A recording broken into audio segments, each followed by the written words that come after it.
I thought you would get a kick out of that, Chris. That is my favorite YouTube video of all time. Oh my goodness. Yes, it's an oldie but a goodie, isn't it? That's one of the first I think that went viral on YouTube. That had to be that was dynamite. Yes, and you know what? It's weird. I'm actually watching a return on YouTube right now, and I'm not sure if that clip actually played or not. So if for some reason it didn't, you missed a clip of a guy smashing his computer to pieces. Well, actually, you know what? The weird thing was, it was basically his keyboard and monitor. The computer was fine. It was still laying there. Yeah, this is that was typical. Unlikely I know exactly what happened because it was happening to me before we were going to air as my computer was freezing, freezing, freezing, Yeah. and all I wanted to do was take my laptop and chuck it up against the wall in hopes that it would work. And that's what that guy did. I'll bet you any money his computer froze. He tried Control Alt Delete, it froze more. Then he probably got blue screen of death, and then decided to deliver the knockout punch. Boom. And by the way, welcome to Cheezy Sales Cinema Live. My name is Jason Reid, as you probably know, along with my co-host here, Chris May. And tonight we're going to be talking about technology and how technology has changed from like the 1950s to, well, up until today, but It our still video sucks. from the 50s to the 90s, really. Yeah, the technology still sucks. I mean, the more advanced and the more advanced, the more we depend on it. So Mhm. to me, it's almost like economies of scale. Back in the day, you didn't depend on it much. You didn't expect much out of it. Yeah. So if it didn't work, it frustrated you enough. It had frustrated you as much as you had depended on it. But now we depend on it to run our entire lives. So our lives come to a screeching halt now when Mhm. technology fails. So economies of scale, like that guy did at the beginning, you bash the keyboard, you use it as a baseball bat to swat the monitor off the desktop. I love that video. That is amazing. That guy hits a home run with it. That was great. Yeah, indeed. So, as always, when we do our lives, we want your comments. So, we are going to be obviously riffing some films. We've got some great stuff from the 50s on how to use the telephone, which is the predominant business technology in particular back in the day. Back in the 50s. And then we're going to move on to cell phones, modems, calculators, video games, a little bit of computers, and the internet as well. So, this is the stuff we're going to talk about. So, we always love when you can comment with us. So, even before we get started, some of the things that I would love for you to comment on was, what technology excited you the most when it came online? And you be specific. Like, obviously, computers were great, but was there anything particular about computers? Was there a particular program or a Right. particular, maybe a particular brand of computer that was just a game changer for you? Or was it something else? Maybe there's an underrated technology too. We should also talk about that because I think bank machines are a great underrated technology. For those of us who remember life before bank machines, you could spend at least 2 hours just waiting in a darn bank line, and most people did. Yeah. Uh, if you're asking me, I got really excited when video games came into the home because Mhm. before that you'd have to go to an arcade. Yeah. And, or or like the Chuck E. Cheese and things like that. I know Chuck E. Cheese is still around today, but kids, Chuck E. Cheese back when Jason and I were kids, it was like everything because we didn't have that technology in our home. So when the video games started to come into the homes, Yeah. that really got me excited. I was never good at them, but it was just always cool to have them in the house. And then still to my for my money, nothing beat uh I'm gonna have to say the World Wide Web because it was when anybody could get online. Yeah. And I just thought that was amazing. But still, if you want to go organic, it was when video games were no longer a destination; they were as close as your basement. I loved it. Yes. Now, for me, probably the technology that excited me the most, because I was an aspiring writer when I was younger, was the word processor. Okay, yep, So yep, yep. yeah, so even before computers kind of came into the home, I remember, after I graduated in my first job is in public relations, and also, back when I was writing screenplays, I had a word processor, which was basically like a big ass heavy typewriter that was computerized. It had a small screen that had maybe 3 or 4 lines of type on it. I remember Um, those. and then when you were done, like you could save it, and what you'd save it on is one of these, the Oh, old okay. the old floppy disk. And then when you wanted to print it, you would hit a button, but it would be like a typewriter. It wouldn't print like a dot matrix printer. It would actually print it out Go like with all click, the click, keys, click, click, hammer, click, hammer, click. hammer, hammer, boom. So So go ahead. so is that one of those flexible ones? Is that the flexi disk? No, this is. I mean, they're originally called floppy disks because They the were bigger floppy. ones were floppy, and That's the one I'm they are talking about. floppy. Yeah, they are floppy inside. We still call this a floppy disk, even though it had a hard cover. Hard shell, Problem yeah. problem with technology is I've got like at least 6 screenplays and 2 novels on this, and I have no idea how I would get it out because the language of that word processor is like long. It's like, it would be easier, if this was in ancient Sumerian, because there would be a scholar somewhere who'd be able to translate this. But, Ancient for this, Sumerian. nothing. It'd be easier if it was written in ancient in cuneiform tablets. You could at least go to a scholar. It's so Uh, true. And you know what? We are, as far as technology, like with regards to digital television, or sorry, digital phones, and the ability mhm, to, nobody has paper copies of any photo they've ever taken. So yeah. 10,000 years from now, when they try to dig up old ancient Canada and they're trying to find out, I wonder what anybody looked like, everything's going to be in either a chroma Mhm. color, or it's going to be in black and white. Because as soon as we got to vivid color, everything was digital, and it'll all be erased. It'll all be gone. There'll be no history of us ever having been here. Aliens will visit this planet a million years from now and go, looks like they pieced out in 1999. Or if they find Polaroids, they'll probably think everything was, basically in 1 or 2 colors because all the other colors will have ran. It's true. That is true. Okay, so we got our first comment here. Take us. Alan Willert stood in line at a small bank waiting patiently with others while an older lady paid her bills one at a time. At the end, she started getting out pictures of her family to share with the only teller. Yeah, I know. When I have the same experience even today when I see somebody. We have tap technology. Mhm. But I still see people in front of me in line that are pulling out coins. And first thing I'm asking is, where did you get those? And the second thing I'm asking is, why are you embarrassing yourself by pulling those out this deep into the Mhm. 21st century? Tap, for the love of God, tap and move on. Tap and move, tap and move. Oh, here we go. An I finally addendum. yelled at her. Here we are. He's the follow-up to this story. And now for the exciting conclusion of Alan in line at the bank. I finally yelled at her, lady, if you need a friend, buy a dog. Oh, so for Oh, those of that's you who don't like amazing. old people, you've got company. Apparently, Alan is on your side. Oh, speaking of dogs, I saw this. I don't know. This is totally off topic, but on topic because Alan just Mhm. triggered that. If you want a friend, buy a dog. I saw a bumper sticker today that's, and it was in Oakville, so it was on the back of a really expensive car, and it said, "You're not drinking alone so long as you have a dog."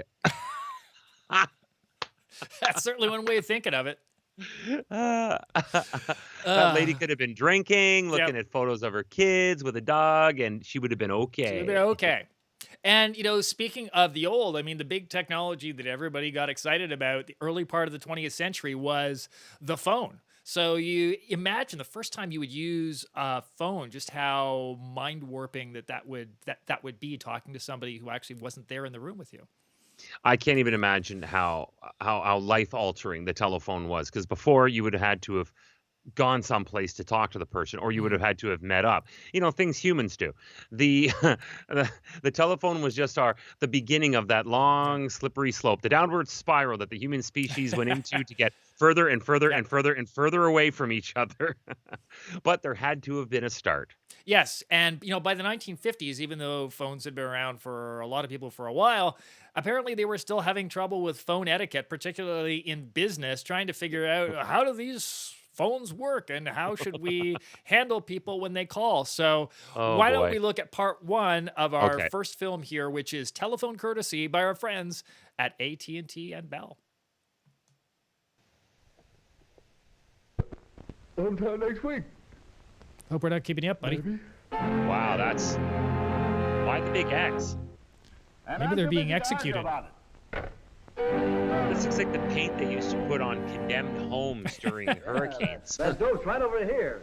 That what? That dope? I think the dope is sitting in the chair. The dope's definitely in the chair. The dope's gonna fall over. Watch this. This is. Oh, seriously. Oh, come on. Excusing the pun, but that was telegraphed. Telephone courtesy starring Buster Keaton. Sure knows how to handle a Oh my switchboard. gosh. Yep, What a she's good, all look-alike. right. Still the master of And understatement. Hugh aren't you? Beaumont. Yes. Yeah, she's good, all right.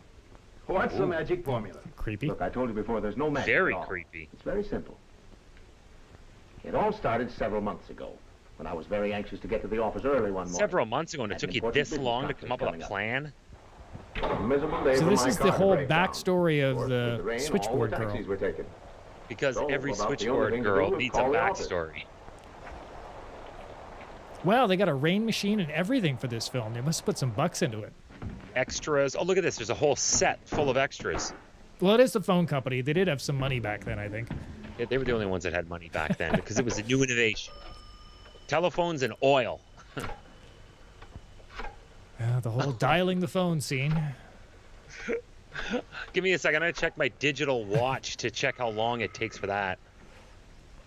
He's got the Three Stooges wiping the face. Let's see if he loses his temper and starts yelling. Oh, why don't they He's got. Nope, there it is.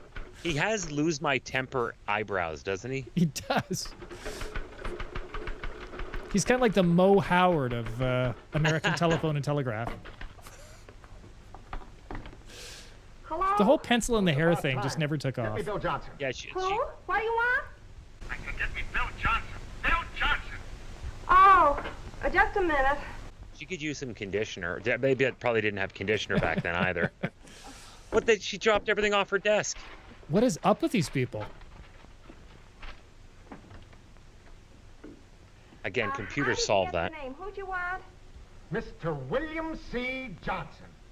Johnson of the accounting department. And don't take all day. Oh, Johnson. Let me find your Johnson. Museum. What do you mean? Just I'll one see every second, day, I'll don't you find know? your Johnson. Oh, is this Mr. Burton? Yes! Whoa. Someone needs some anger management training. Yes, sir. I'll get Somebody started. needs an I'll get Mr. antidepressant or Burton. anti-anxiety Yes, pill. sir. Oh, another strong role for a person of color. Johnson, and he took care of the arrangements for the conference. Yeah, But I started Yep. thinking things over. again. Funny, always when I called before, I was treated like a king. But this time, Guess what they say behind your he didn't back, buddy? recognize my voice at first. He was pretty Poor indifferent. guy. He didn't get He's treated like a interested. king, Jason. Can you imagine? I That's began doing just a little terrible. proposal. Terrible. Look at the way All that the telephone white calls man to was the office, ostracized back particularly then. Customers got kicked around. Spent the whole day at the diner with cigarettes and coffee. How come he didn't get in his damn car and go back Maybe to the He office? didn't call back last week because, yeah. Right then and there, I decided to look into this telephone situation. Look at all the cigarettes behind him. At the office, my eyes and ears got a real workout. Oh, Talked with What is telephone up with habits these all people? over They the should all place. be fired. Although my employers all of didn't them realize. are as dumb as the day is example, long. Oh, I can't even Customers handle were the kept papers. waiting forever, it seemed. For the Keystone Cops, this is the Keystone office. It's the Keystone office. Bueller? Bueller? Burton Supply Company? I just wanted to check with you. I think she's eating a big slab of Well, Macintosh he toffee. garbled their conversation so much that even Sounded like I she had a couldn't jawbreaker understand in her them, mouth. let alone the Oh, customer at the other one end of the second. line. I'm on grape. I'm gonna wait for strawberry. We don't have these two things on this afternoon. Oh my! If I was in an office and I saw somebody doing that, I'd whap her in the back of the head. What is he talking into? What the hell is it? Looks like he's talking into his vacuum cleaner. Perhaps he's captain of a cruise ship and he's wanting the. It'd be funny as if he got Full of close. stern. Boom. As outlined in our previous letter. Hello? Hello? Guess they hung up. Apparently, shouting into the phone was a strategy back then. It's a telephone. This isn't two cans and a piece of string, Well, guy. it didn't Come on. take much looking around my office to see we had a plain case of bad telephone manners. You haven't even been to the office. You've been in the You gotta work. diner all day. Something ought to be done. But I was no expert on telephone manners. You're not an expert on manners. You've been yelling all day, too. Why, I must have passed this building 1,000 times. Never entered my head to go in. But why not? Why not Maybe enter they the can help. telephone company and do something nothing to lose. crazy? Why not? I They saw could help. Of course throw they could. caution into the They wind. feel that's part of their And job. apparently, you got to talk to Amelia Earhart, I which is told them my cool. My story. God. Then I asked if I could borrow their ideas of good Your telephone random management. references are crazy today, man. On First telephone Buster service. Keaton, now Amelia A representative Earhart. from the telephone company came over to look around the office. He noticed a lot of thoughtless habits I had missed, including some of my own. And then, Yeah, we'll just knowing what gloss was over wrong, those. I had confidence to go ahead. Chris, So let's move you on. picked up a lot of pamphlets and stuff and put one in each pay envelope as a surprise. Oh, This Ted, guy's I'm a serious. dank. As soon as I knew what the trouble was, I thought the best way to convince my people of proper telephone usage and the dividends it pays was to show them.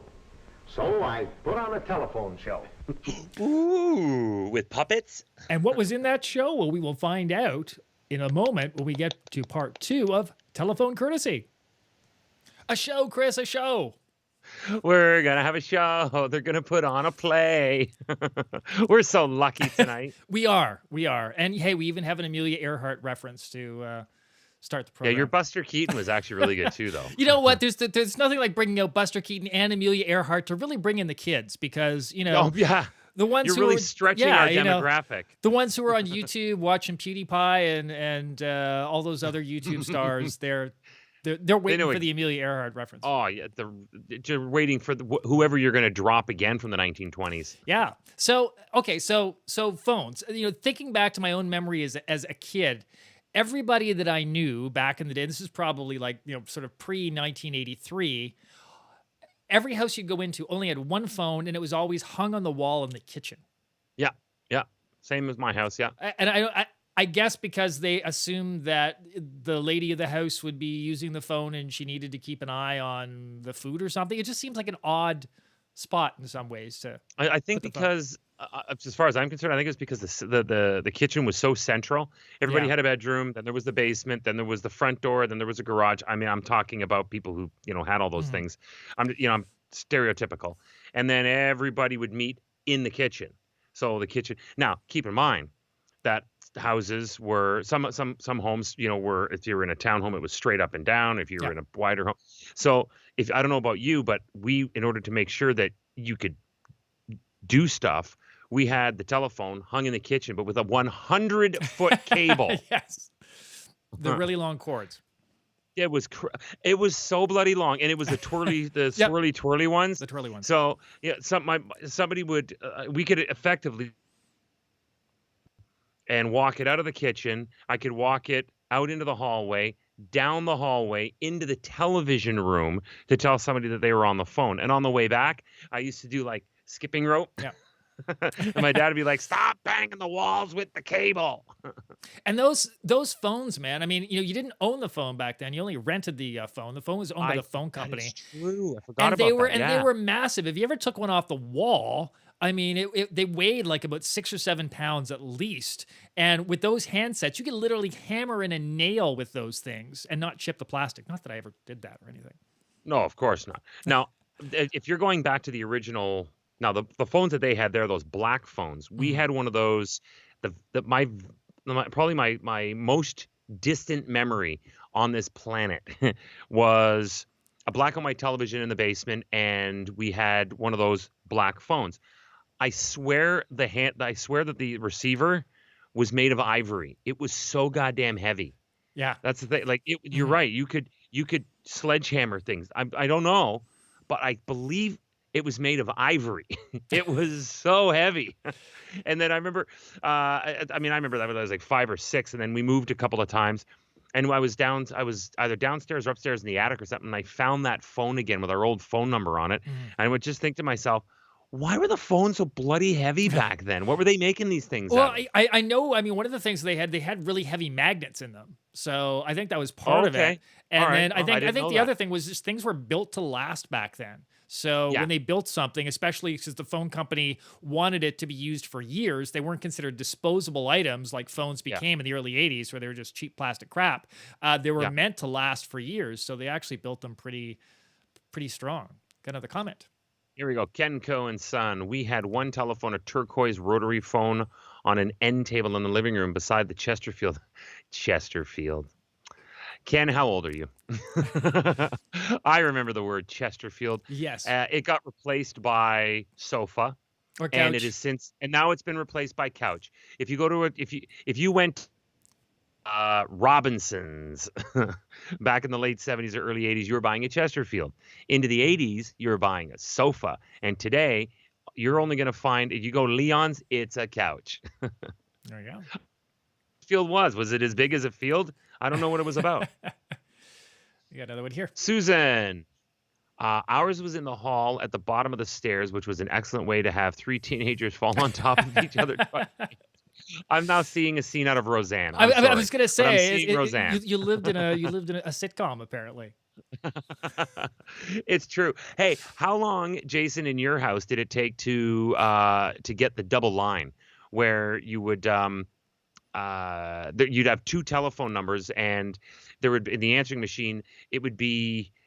Oh no, you know what? That was after rotary. That was with the digital phone. You'd press 1 for mom and dad. You'd press 2 for all the kids, which my sister dominated. I don't even remember those at all. Maybe, maybe because during that era I was the only kid in the house. Oh, okay. Well, that would probably do it. Why the heck do you need that? Yeah, my parents weren't exactly tech savvy. Getting back to Ken's phone, the turquoise one, I'm wondering if that was like a holdover from the 50s or 60s, because that sort of turquoise or aqua color was very popular back then, along with the blonde wood. It was.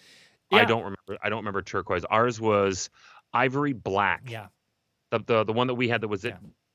Well, black was kind of the standard, but for those who went upscale, especially if you were inheriting a home somebody else had been into that were really into phones or kind of upscale, turquoise would probably be the color if it was back in the 50s. You had no reason to be really into phones back then. Nowadays, yeah. Back then, no. There we go. So how many people are excited to see the telephone show that this guy has concocted back in the early 50s? I think are we ready for that? You ready for that, Chris? I don't know how you couldn't be ready for it. Yeah. He advertised it. He said, we have a television, we have a show, a play, a skit. I love live theater. Let's do it. Yeah. And one hint, there is going to be one person here, if you are an old television fanatic, there's going to be one person here you recognize. We're going to talk about her when we come back. Yeah, please. Okay. Queer me telling you how to talk over the telephone. What now? But it's surprising how many of us make careless mistakes. Oh, Here's this is what I the mean. play. Ah, yes, the Speak show. clearly, in a conversational tone, like this. Directly into the mouthpiece. Yeah, like the I way you avoid were talking screaming too your fast. head off By at all that means, poor never talk woman with earlier. anything in your mouth, or you'll sound as if you have a mouthful of mush. Apparently there was so much mush eaten back then, people knew what a mouthful of mush sounded like. And the Mush opposite is every true. morning. Don't just say hello. It's old-fashioned and wastes What? time. Hello is Now, old-fashioned? you all know what I mean. By the way, anything old-fashioned for telephones during this video? Hello? Morse code was Hello? old-fashioned. Who's calling? Well, what number is this? Unfortunately, Well, these what ladies number were you 29 back then. I'm calling your number. Nobody aged Oh, well is back then, that did they? you, No. Myrtle? Yes, who's that, Hortense? Myrtle and Yes, Hortense, Hortense. two names I am Oh, so glad did hello. not last. Hello. It's fun to laugh at old spinsters and their antiquated ways. Those The old importance ladies, of they're so answering your own funny. telephone yourself is, well, see for yourself. Oh, okay. Here we go. Yes, sir. Get me Mr. Blackwell at Acme. Yes, sir. At Acme. The coyote Hey, Wally, has ready? ordered a Give me the bunch of stuff. coyote. Need some dynamite with the bird seed in it. Acme. Give me a sign that says food, but spell it F-U-D. What difference does it make? It's Wile E. Coyote calling. Mr. Blackwell. Well, I have to know who's calling. Oh, we got a scrap foreman here, boys. Well, put Mr. Burton on and I'll connect you. No, you put Mr. Blackwell on first. Well, Shots. who does Mr. Burton think he is? And who does Mr. Blackwell think he is? Now listen here, you put him on the line or I... Cat fight, cat fight, cat fight, Mr. cat Burton fight. isn't so Okay, hot. all Don't right, don't girls, break we're it up. convinced. Thank you very, very much. All right, girls. We're convinced you can be nasty harpies. Go sit down now. So you see, it is pretty obvious that answering your own You know, Chris, telephone in person is you a and I good have done a habit. lot of presentations, Now, but Miss I don't Boyd, think it'll I've help you. ever done a presentation in a Miss Boyd will stock help room me like show this you before. how you can I get gray know hair for a in fact one I've never easy done lesson. one in a stock Through the before. I'm irritating curious practice as to of why being they're doing it transferred here. From one office to another. Miss Boyd. That's about it. We're going to need all those figures immediately. You're speaking to the wrong department, ma'am. How's that? How's that? This is a problem that's even bigger in the 21st century. Yeah, now that we've gone digital, it's so much easier to get crossed up between departments. And there's so many more departments now. Oh, all right. Put him on. Now, if you'll imagine it's 20 minutes later, we'll see how Miss Boyd is making out. But I've already explained what I want to Wow. Mr. Marshall and Miss Boyd has Mr. apparently Thomas slipped into and insanity. Mr. Green. Her hair has You're that just not the transferred one look. either?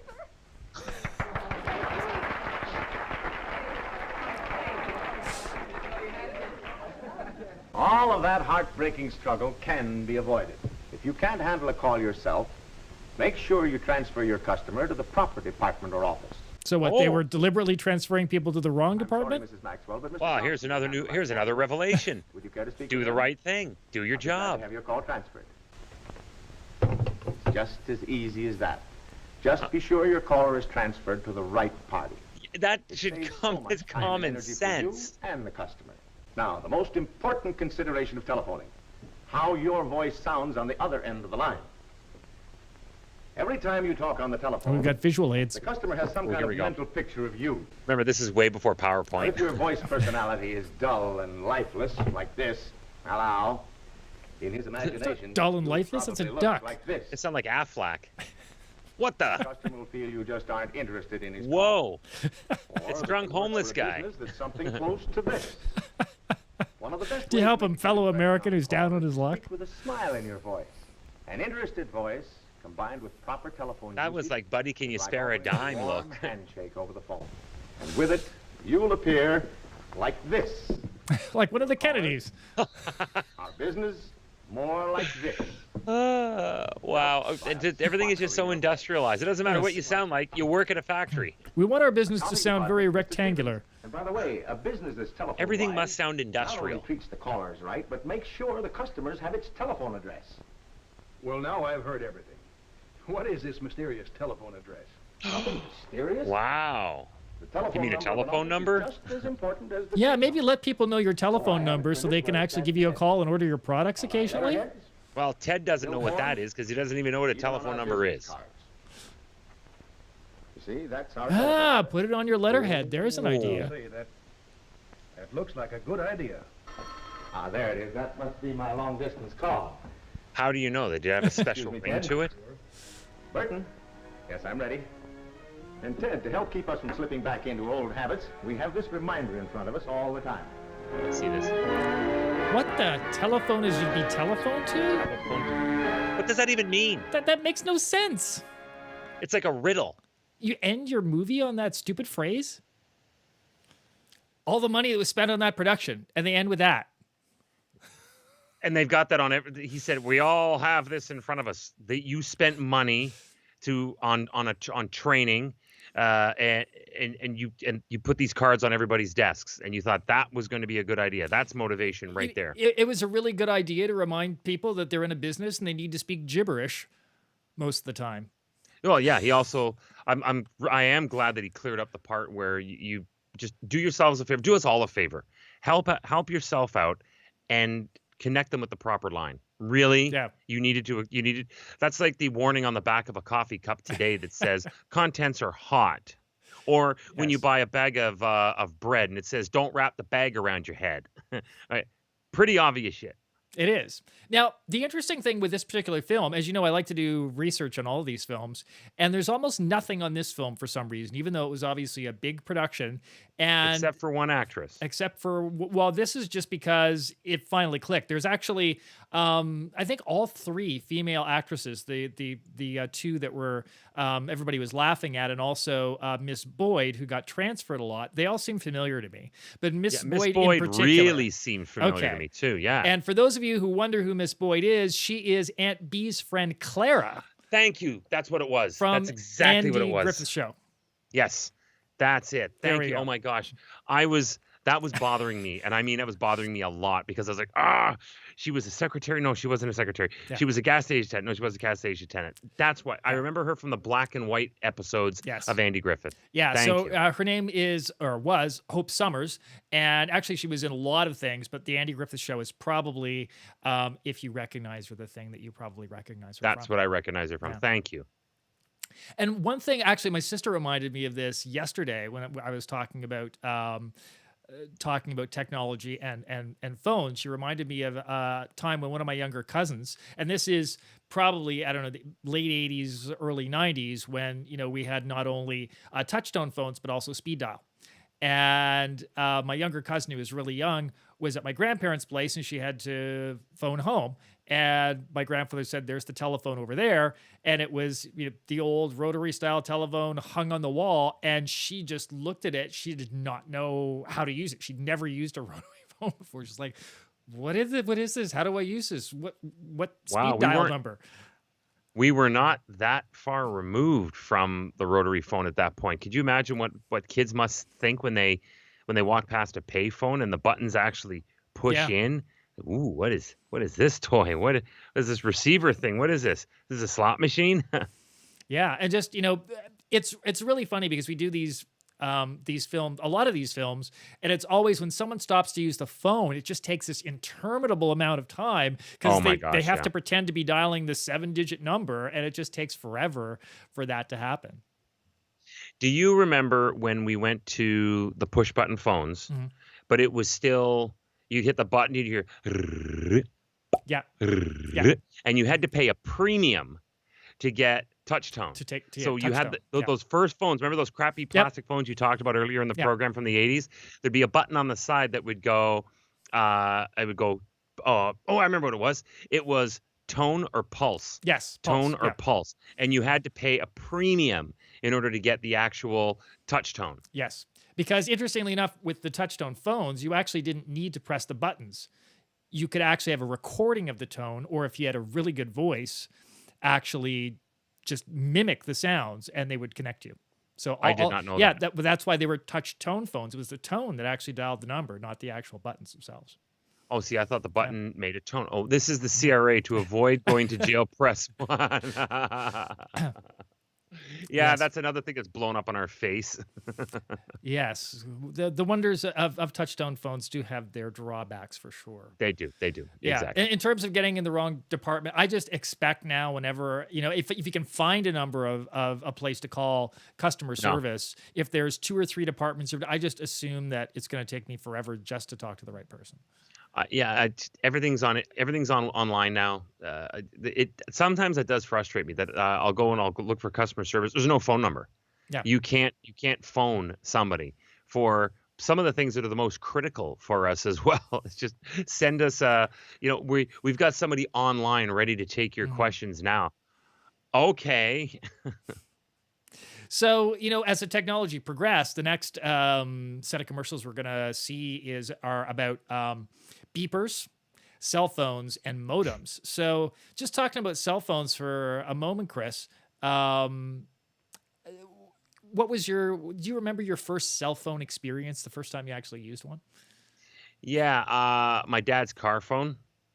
He got it. My dad and a friend of his had their own company. They were a couple of engineers. They started their own company, and they had the console phone that was, you put your armrest. Yeah. Well, they got those removed from the cars, and they had a cell phone that was inserted into it, so they could make phone calls from there. And I do remember, I know I don't ever remember using it. I do remember my dad having a cell phone that was in like a tiny little briefcase. Yeah. Because it was the phone and all the technology. It was kind of like having HAL, having to carry HAL around as your first computer. It was the most ridiculous thing ever. I remember I'd be in my dad's car and I go, "I'm gonna phone mom," and he'd be like, "That's how," whatever it was, a minute.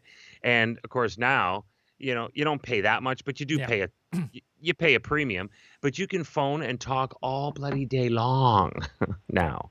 But that's also thanks to satellites. It's very, very different. Yeah, you know what? The really old style cell phones, the ones in the cars and the briefcases, always remind me of like Columbo episodes, because like the villain in a Columbo episode is always like ridiculously rich. So he's always got, the phone in his car, or he's, taking around one of those briefcase phones or whatever, just to show how much money he is. And now we've all got them. I can't think of any piece of technology more ubiquitous than not just a phone, but also we've got the smartphone.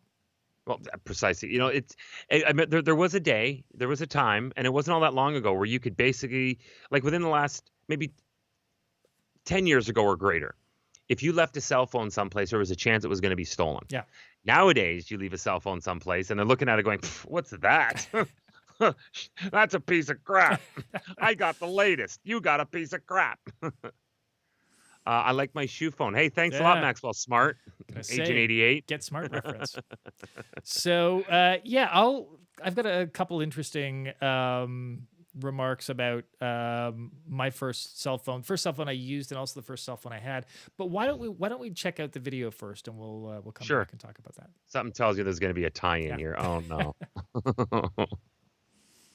Hello? Hi, it's Judy. Paging? Sure. Oh, dear. Satellite I want Jenny to paging. take our satellite beeper We had today. satellites that were that mainstream back then. Sometimes And it's kids a had great way to pagers. What are those connect my girls family. doing? They're like When I dial staring the at that satellite middle-aged phone man. beeper, Jenny knows it's time to call Boy, they or look- come home. Really? I was Wow. at the mall. They look that like all they need a about? pager. Yeah. Bill was They need like convinced I'd taken those his two keys. girls look like they needed to be kept Someday, up Bill on. had his digital satellite beeper, the kind that shows you the number you're supposed to call. Yeah, that's That not too really annoying saved when you're the trying to day play for tennis. Jason, who was miles from home, and so was everyone else. Bill was able to connect. Tell Jason to stay put until I'll be a he got couple back. hours, kid. I have to finish my game. Just sit tight and don't stare at any people in the video store. The beeper in New Jersey was definitely either for drugs or a hit. Car phone is not for them, whatever the reason. Haven't kept up with the booming industry of cellular radio telephones. Cellular radio Place telephones. in U.S. cities where cellular is available today. Oh my gosh, look at the size of that shoebox. Could make it possible for more and more people to have a phone in their car. Wow. Even one that travels with Oh, you. that's the first phone I ever Like this used, the unique big bricks. cellular portable made by Motorola. I love these. I love these. I just Now, business It just said that it was 30 ounces, which is like 2 pounds. But more this people is will take this it isn't even seriously 3 instead ounces, of my become phone. apparent. Eventually, seeing people using cellular phones may seem as common. That is pretty funny. The good news is you don't have to be a bodybuilder to use it. Surely they'll never become as popular as calculators. Oh no, calculators. Calculators is where all technology ends. How was nothing hacked back then? Oh, actually, I remember listening to other people's phone calls during the early ages of digital. You know what? That is true. I remember that. The involuntary party lines back then. The boss better keep moving. So they were working from home back in 1984. This is actually pretty prescient. Had we just stayed with that trend, we wouldn't be all anxiety-ridden today because of this situation we're in. And still keep on top of things. For some reason, I think I remember this commercial. It was popular. It ran a lot. Diminishing returns. IBM obviously spent a lot of money on it. About the IBM Yeah. personal computer. Oh yeah. They were leaders. I wish that I was old enough to have bought shares in IBM back then. Accounting or word processing. They even have the Charlie Chaplin Rose from, I think it was City Lights that they used that rose. Oh, look at that shout out. That's nice. All helping the business person at home. This is actually pretty revolutionary for 1984. Yeah. The personal computer, you've got your own printer, everything's all set up for you. Anyone's cap. You have a dog that's dressed up as a flapper. Actually, I don't remember that. The thing Thanks is, to my Atari telephone. oh yeah, Alan My Olda. computer can call other What computers. a win. And I can get information on practically anything. Look at Wow. this list. Acupuncture, All this 'cause you got a adolescence, modem. Adoption, advice to the lovelorn. Look at all the paper he just wasted. Computerized these days. Aircraft insurance, airport delays. He got out of the Korean airline War guides. that way. You can use your Atari Him and computer to check he and airline BJ. schedules, make reservations, make sure you're getting the lowest fares, even pay for your tickets. Oh, wow. Not Paying even for get those airline tickets online. They got that one. Alabama sports and news, Alaska All the sports. way back. I never thought Atari went anywhere past Space Invaders. There we go. We've learned something. And we'll be talking about, whoops, my lights went here. We'll be talking about Atari a little bit later. But getting back to the phones, Chris. So as I mentioned in the video there, the first phone I actually used was one of the big bricks. And Right, yeah. that was for work purposes. I remember I was working at the Canadian Broadcasting Corporation in Toronto, and I was actually covering the royal tour. So Prince Charles and Princess Diana was there. And I was, one of the people, running around doing the logistics and stuff like that. And they gave me one of these like massive heavy phones. And of course I had to call my mom, even though the call was probably like $5 for 30 seconds or whatever. And just like, I got to use this. Hey mom, I'm standing here in the middle of Nathan Phillips Square and I'm talking to you on a phone. Isn't that amazing? So yeah, that was my my very first cell phone experience. But the first cell phone I remember owning, and you might have had one of these too because they were really popular. Rogers came out with these really cheap plastic flip phones. With the plastic antenna. Yeah, and it was just like, it felt so flimsy that you figured like if you stepped on it, it would turn into dust because the plastic would just go. Well, I remember those because it was I used to love trying to pretend like I was Captain Kirk.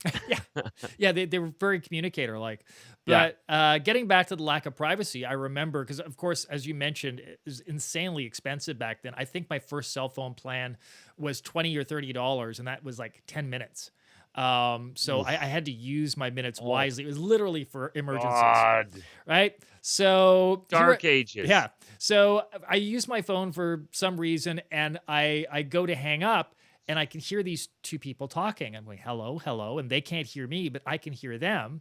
And this is something that happened before they went to full digital, the analog cell phone. Sometimes you get like the lines crossed. So I'm listening to this and it's an argument between this guy and his girlfriend. And I guess he'd been out the previous night or whatever. And she was like going after him and, really giving him the third degree. And I'm like, well, this sounds interesting. So I'm like listening to this argument.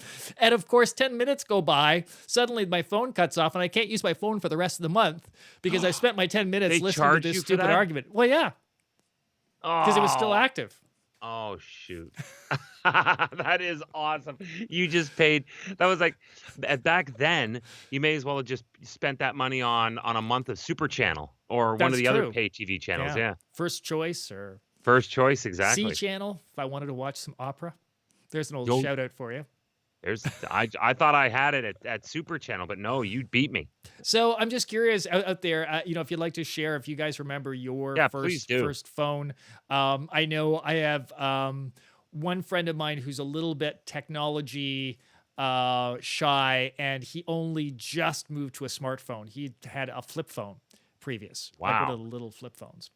And really? I still have, actually, it's around here. I should have grabbed it. I still have as a backup phone, one of the Nokia bricks, they're almost like the size of a candy bar that were really, really popular because they were super cheap, but obviously, you know what they call those? Material. They call those burner phones. Yeah, because they're easy. The drug dealers take them, they get a number, they use them, and then they can just be disposable. Can't remember what show I was watching, but there was a television show where they used to go through friggin' burner phones like nothing.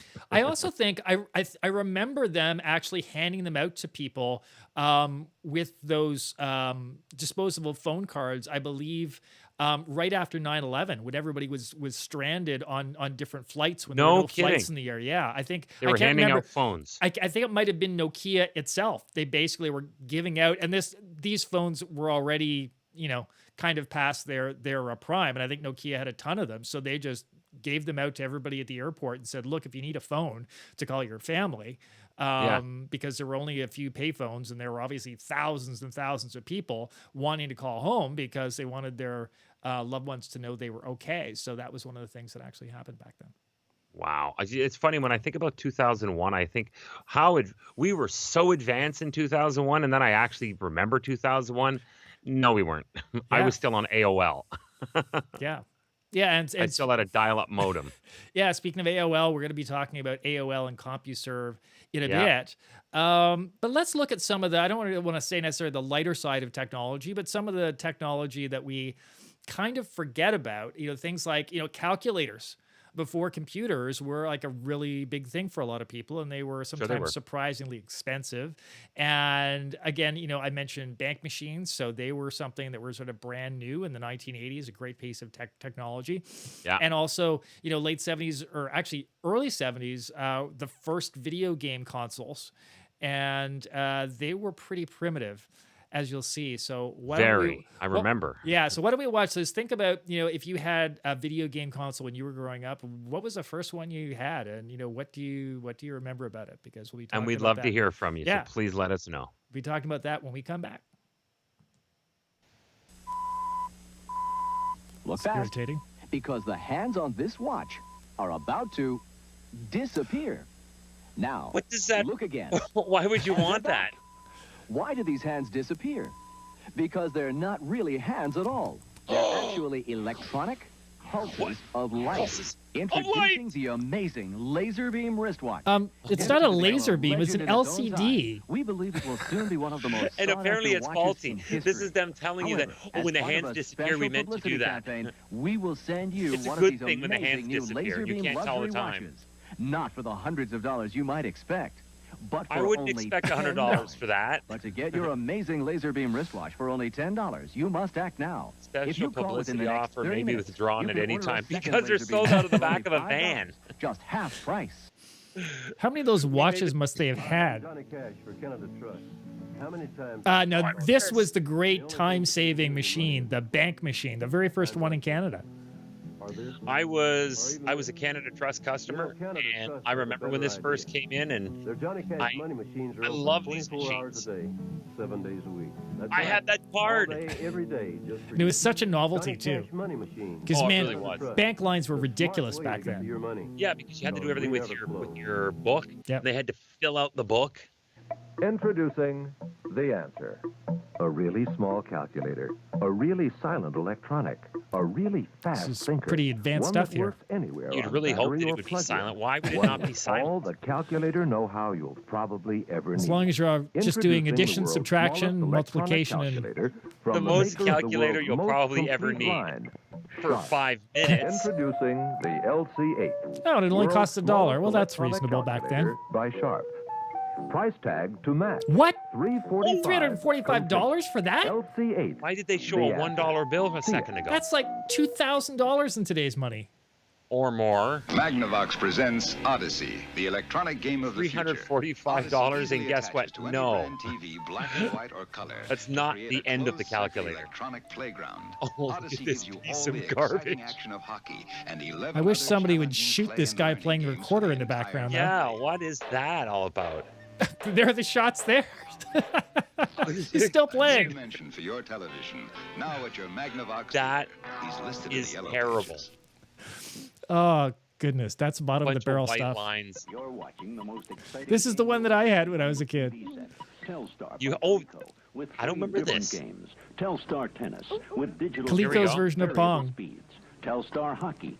Each player controls It's a goalie plus a same forward on thing, the other just side. with more- Oops, a goal. And Telstar Singles Handball, a game you play yourself. If you're Telstar calling a Handball, date over to tennis, play this hockey, game, all you're a three at loser. An exciting low price or great family fun. Hit your TV. Well, I didn't have for- any dates back then, so that's what I spent all my time doing, was playing the video games. That I understand. What could the price have been if the calculator was $345? I can't remember now. I think they were like $100 or something. Which is cheap compared to the calculator. Yeah, it was. The Coleco Telstar is something that I look back at with a lot of fondness for. But it was, obviously it was the first generation of those games, which was just literally, some electrons going back and forth across the screen. And then we got to Atari, which was the game changer. And I think, Chris, you mentioned you had Atari in your home. We were an Atari family. My dad, before I told you earlier, he had a friend of his that he became partners with. But back when my dad was, getting out in the world and gaining traction as a salesperson, he got promoted to national sales manager for an engineering company at Menlo Park, California. So they would send my dad away for months and months and months at a time for training in California. So he would pack us up and take us with him. At that time, this predates Silicon Valley, but that was just a big open desert, and it was full of like shag weeds, and it was crappy. So my dad drove us in his station wagon, and Atari, the company, was there. And my dad, because he still got flown away, we spent a lot of time with our dad not home. he brought home an Atari console, and then it was a lot easier for him to go to to where they produce the stuff, and he got obviously a really good deal on games, bring a bunch of games home. So we were addicted to it. My brother was way, and I mean way, way, way, way, way, way better at Atari than me. My dad was one of those. I'm like my dad with my son, the way that my dad was with my brother. Because my son will play a video game today, like we had a few of them, and I'd be like, "Oh, I hate this. I hate this. I suck at it. I'm going upstairs. Forget it. I gotta give me something to drink." And that was my dad. So he just stayed away from it. My brother beat the crap out of me in these games all the time. Younger, whatever. But we had boxes of these games and played them all. It's not like we were just throwing them off in the corner. We played every one of them, and then a commercial came on the television for a new game console called Intellivision. And it was hosted, I'll never forget this. My dad was so fucking mad. George Plimpton, who was a celebrity at the time. I can't even remember what the hell he was a celebrity for. He was an author, and he'd done a whole bunch of recent books where he'd been a baseball player, a football player, a hockey player. That's right. Yeah, that's right. Paper Lion, I think, was his most famous one, where he joins the Detroit Lions. So he was never an athlete. He was an author. No, he was an author. So let's look at the first leaks. There was a series of commercials. So we'll look at the first one, and we can see why Chris's dad got upset. Yeah, this is why my dad was upset. I'll try almost anything. So when Mattel Electronics asked me to compare their Intellivision games with Atari, I gave it a try. I compared Atari baseball with Intellivision and found Intellivision played much more like real baseball. Then I compared Atari football with Intellivision. Again, Intellivision played more like the real game. In my opinion, if you try them both, there's only one conclusion you can come to. Intellivision from Mattel Electronics.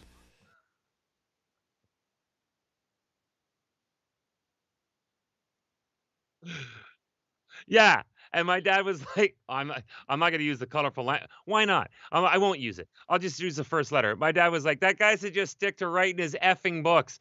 What? My dad was furious. I remember him sitting in the basement in one of those, those velour chairs from the 70s and then into the early 80s. He was furious at this guy. He's like, I'm never reading any more of his books. This guy's a friggin' jerk. Like, shut the F up. It's just because this guy was talking about, because he knows that my brother and I are sitting there looking at Intellivision going, can we get that one? After my dad's invested all this in Atari. He wanted to friggin' kill the guy. I was thinking the same thing. The guy that was conducting everything, he had this accent, and I was like, how come we don't still talk like that today? Like, if all these American businessmen talked with, hey there, tell you what, sir. It's like, where the hell did that even come from? And because nobody, and I mean nobody, talks like that today. And that's what that is. It was a made-up accent, so they could mix with the upper crust because they weren't that far removed from their disassociation with England. Yes, and sorry, I was on mute there, so I was talking about the fact that George Plimpton was using a mid-Atlantic accent. He was from New York, but he sounded like he was English. And I heard I know you heard me, Chris, but I don't think the other folks did. So I just wanted to mention that's what we were talking about, the whole idea that they created this accent for people who were sort of rather upper crust, particularly on the East Coast of the United States, so they could go to England and sort of sound like they fit in. Yeah, but it sounded dumb. Yeah, well, and you're right. You're right. You said that it was basically created sort of between the upper crust and Hollywood. Yeah. And it's funny because you're right. I see these. I saw the video from Bell, and I saw George Plimpton, and these guys come from New York, and I'm like, that does not sound like a Manhattan accent. That sounds like these guys came in from England. And it was like an aristocratic sound. Yes. And it ended up getting parodied by Jim Backus when he was doing Mr. Howell and Gilligan's Island, particularly when he was talking like this. So we'll call time out, because I know that you know this for a fact, because you know these facts. Did Jim Backus parody that accent in order to do that character? Like, was that something that he intended to do? Well, yeah. I mean, it got to the point where, because in all Hollywood films, people who were very rich had those accents. So I think when he was told, okay, you're doing A Millionaire, of course, this accent seemed the thing to do. That was genius. Jim Backus was awesome. He was. Here we are. Alan, 1991 business trip to Fort Myers. The ATM ate my bank card. Yay! Technology. You know what, Alan? That happened. I don't know. That happened a lot more than you might think. Because I had my Johnny Cash card eaten by a bank machine. I had to go in and tell them and give them all my identification to get another one back again.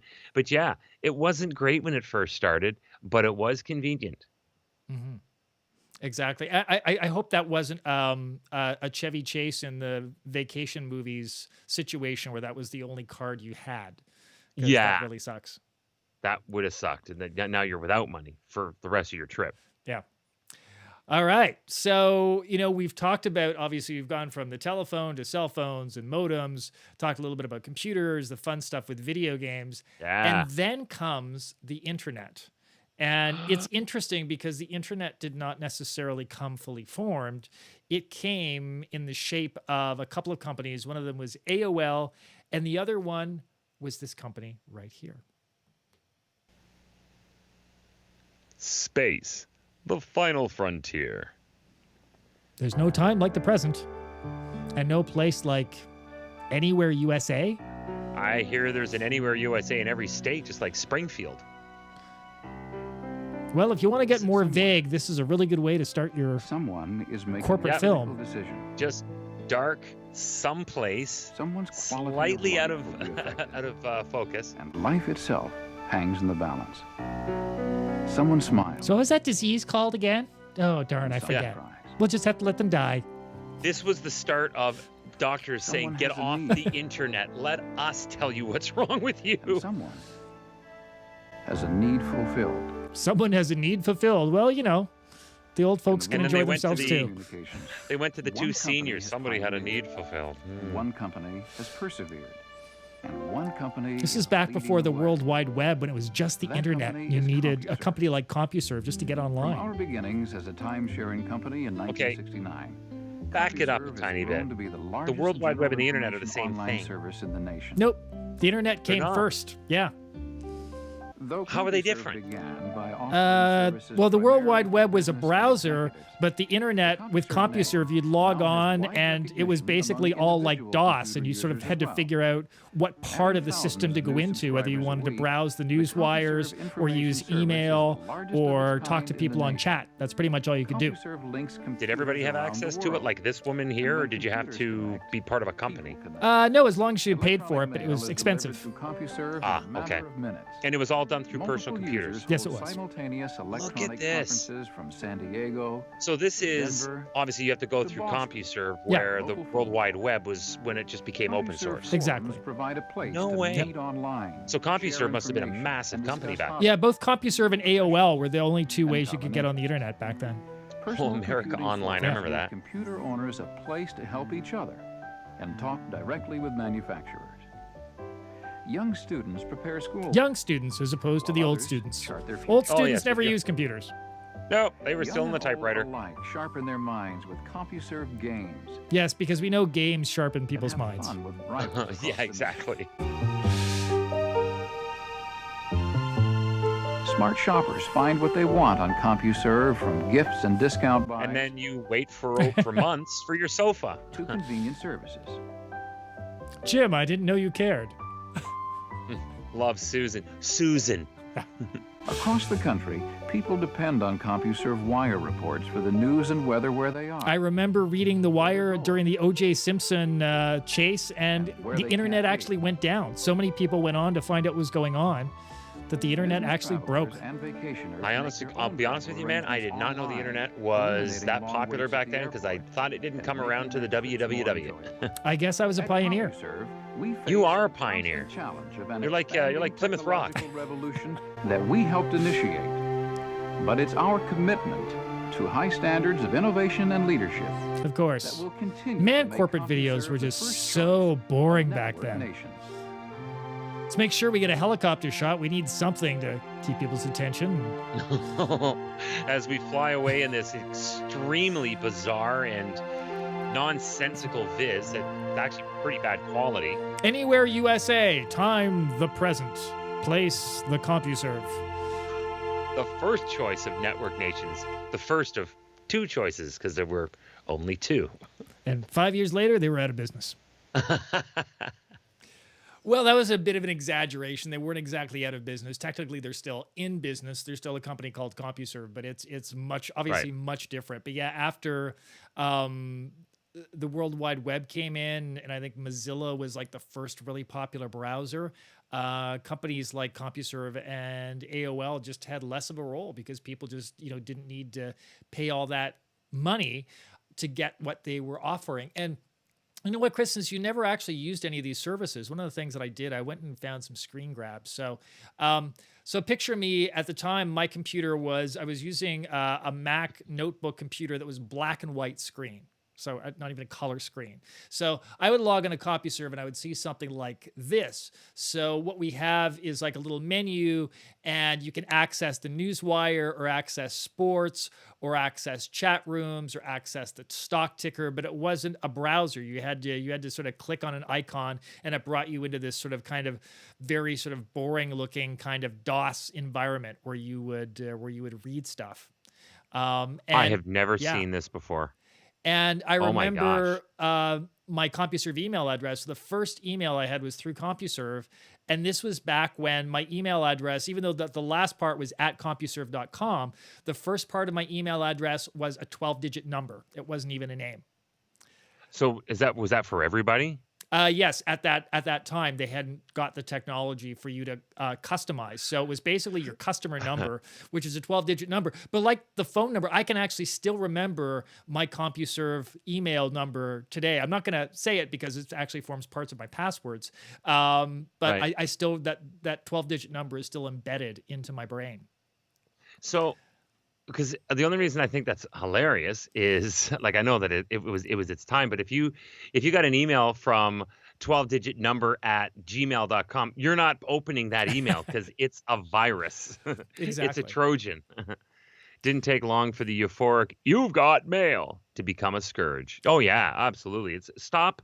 I don't need to hear it every time an email comes in. As we got busier, The other thing was, right, if you're the first one to get email, it's so exciting but so disappointing because there's no one to email with.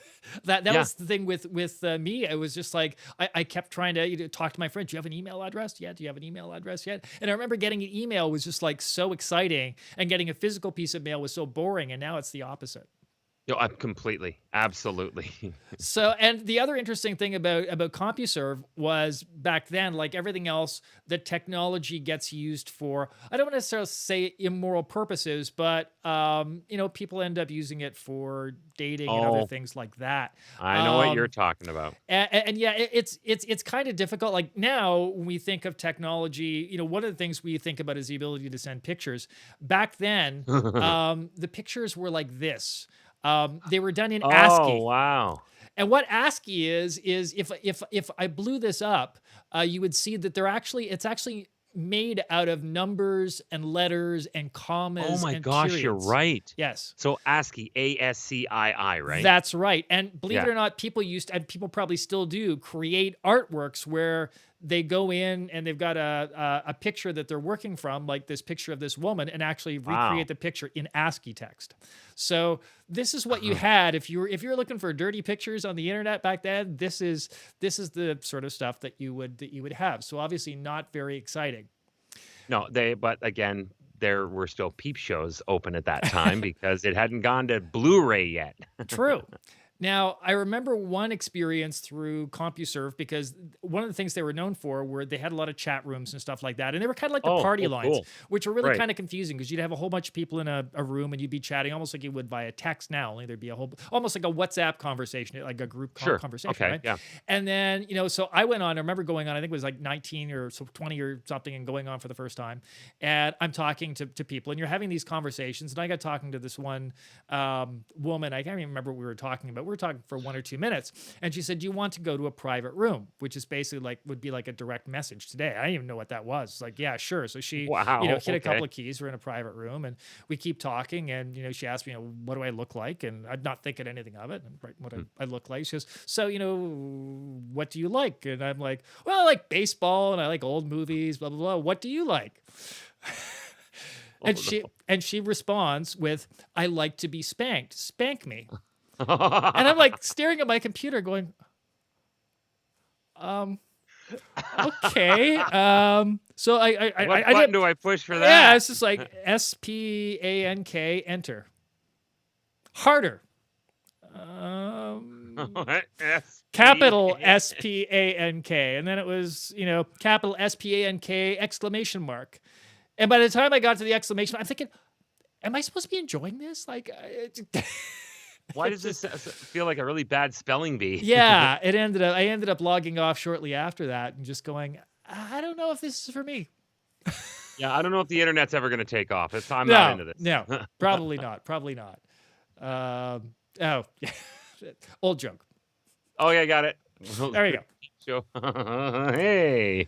So yeah, those are the old days of the internet. And yeah, I remember very vividly. The other CompuServe memory was the O.J. Simpson chase, and I had the TV on, but I also had access to the Associated Press wire. So of course, everybody's trying to figure out, okay, what's going on, get information. And that was the one time I got booted off CompuServe and I wasn't able to log on for the duration of the chase. As soon as the chase was over, it's funny, everything came back. So O.J. Simpson was actually the first person, and maybe the only person, to truly break the internet. Whoa. But you know what? It was so big I could see it happening. Little known fact. I get that. Exactly. That is awesome. That is awesome.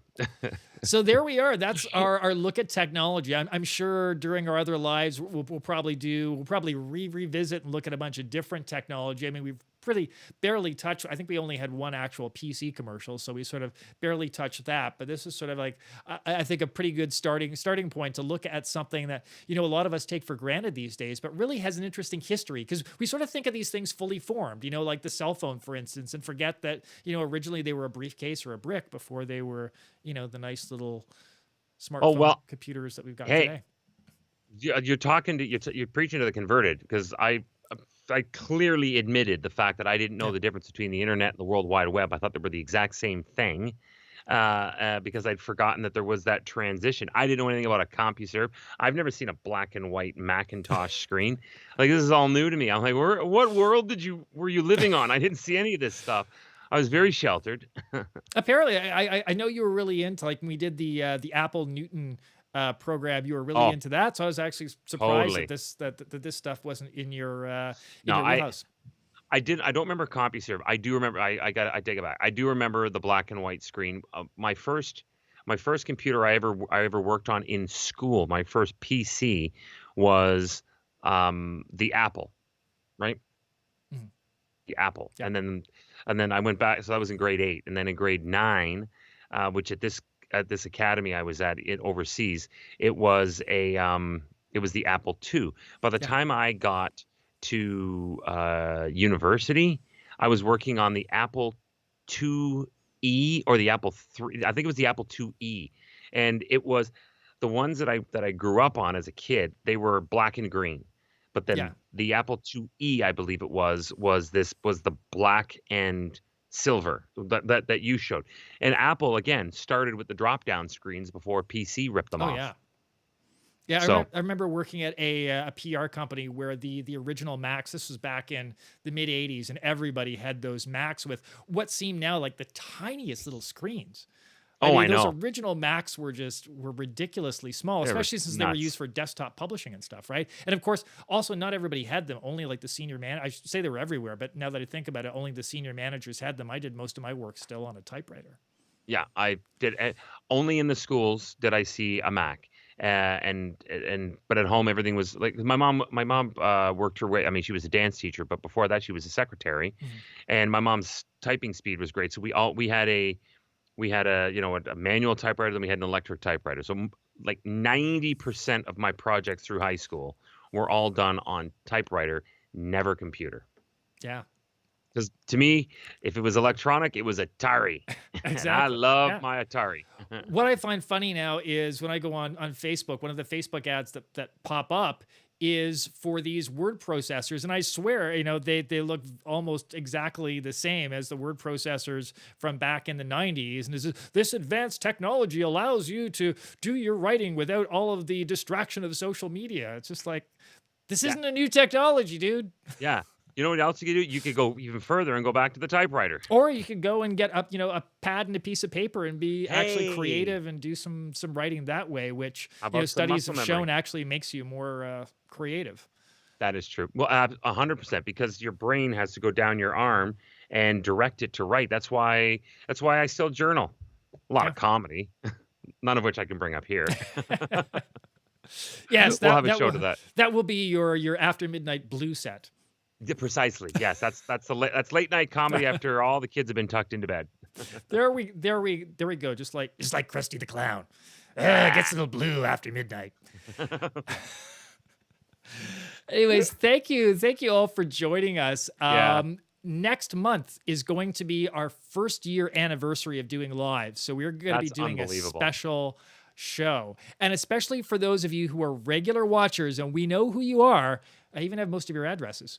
We're actually Yeah. going to be doing something really special in terms of a shout out for next month's show for all of you. So That's gonna be awesome. sure to tune in for that. That will be around the same time next month. So we don't have an exact date yet, but if you are a regular commenter and a regular watcher of our lives and consumer of our lives, we'll let you know when that comes out, because that is going to be really fun. It's hard to believe it's been a year since we did that first At the Drive-In. I think At the Drive-In was our first. That was you're right. That was the very first one we did. And then the next one after that, I think, was the car company, the drive-in guy. Yeah. Because we went from cars to cars, Yeah. essentially.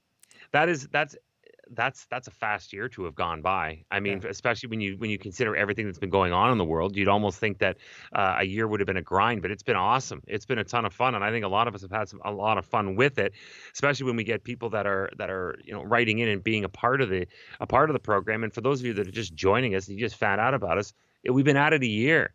So what we invite you to do is subscribe to Cheezy Sales Cinema. You can do it right there on YouTube. Simple. And you can go back and watch some of the ones that we've done before, so you can see kind of what the concept is all about.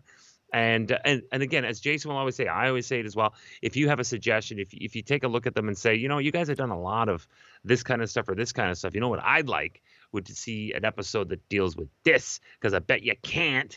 Challenge us, because I can guarantee you that guy can find the video. He can find the video, and he's probably got a story of how it relates to his life too. Probably. Yeah, this is one of the reasons I actually love these lives is because we can tell these stories, and a lot of these stories I have not told literally in years and years and years. So it's actually nice to be able to kind of bring them out again and remind myself of a somewhat eventful life at times. Yeah. Oh, I think all of us need that too. Yeah. I think all of us have an opportunity with this program to be able to air out some of the stories that we haven't had a chance to talk about, and because we haven't been allowed to get together and do anything. Yeah. And this is an opportunity for people who know each other. Say, I'm going to be on. Are you going to be on? And you don't have to worry about your faces being seen, because I know that can get intimidating. There's no doubt about it. But you sign your name, or you can make up a name and put your comments in, and you can say, hey, you see it, I made it on the show. That's a ton of fun as well. Some of the best stories have been the stories that have come up in the comments. I'm still, hell yeah. And Ken, if you're still on, that story about using what you thought was a finger bowl when you were on at the fancy remember business that dinner one? in the Japanese restaurant. That was funny. I'm still laughing at that.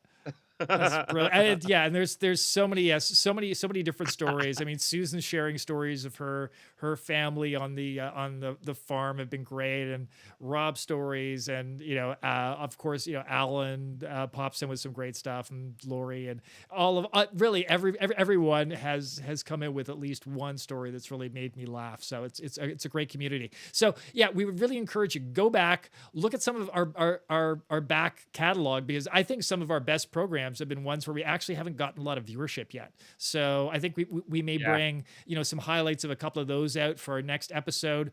We're also going to show you some stuff that we recorded that wasn't meant for public consumption, because we're taking gonna do this. what now? Well, yeah, no, and what I'm thinking specifically, Chris, is you and I have done specific demo tapes for certain associations and conferences to show them what we can do with their topics. true. So I might bring out some of that stuff and show you some stuff that you have never seen I was before. gonna But say, it's really quite funny. Please don't tell me the bloopers are making it, because sometimes the bloopers, again, that's for the Blue Show kids afterwards. Exactly. Yeah. Who knows? I might bring up one or two bloopers too, Oh, but I'll be fantastic. very careful about the ones I pick. That's probably a good idea. This is awesome. Thanks a lot for putting this thing together again, Jason. And thank you, everybody who took the time to watch us.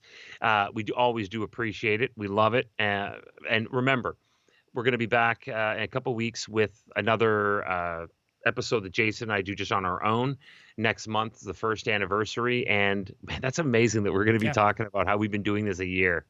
The lives. The rest lives. of them we've been doing longer. Yeah, but I the think we lives have started been a year. in August, but yeah, I think we did our first live I think mid-October of last year. That's brilliant. Can't wait. Cannot wait. All right, so we will see you there, if not before. So have yourself a fantastic night. On behalf of Chris May, I'm Jason Reid.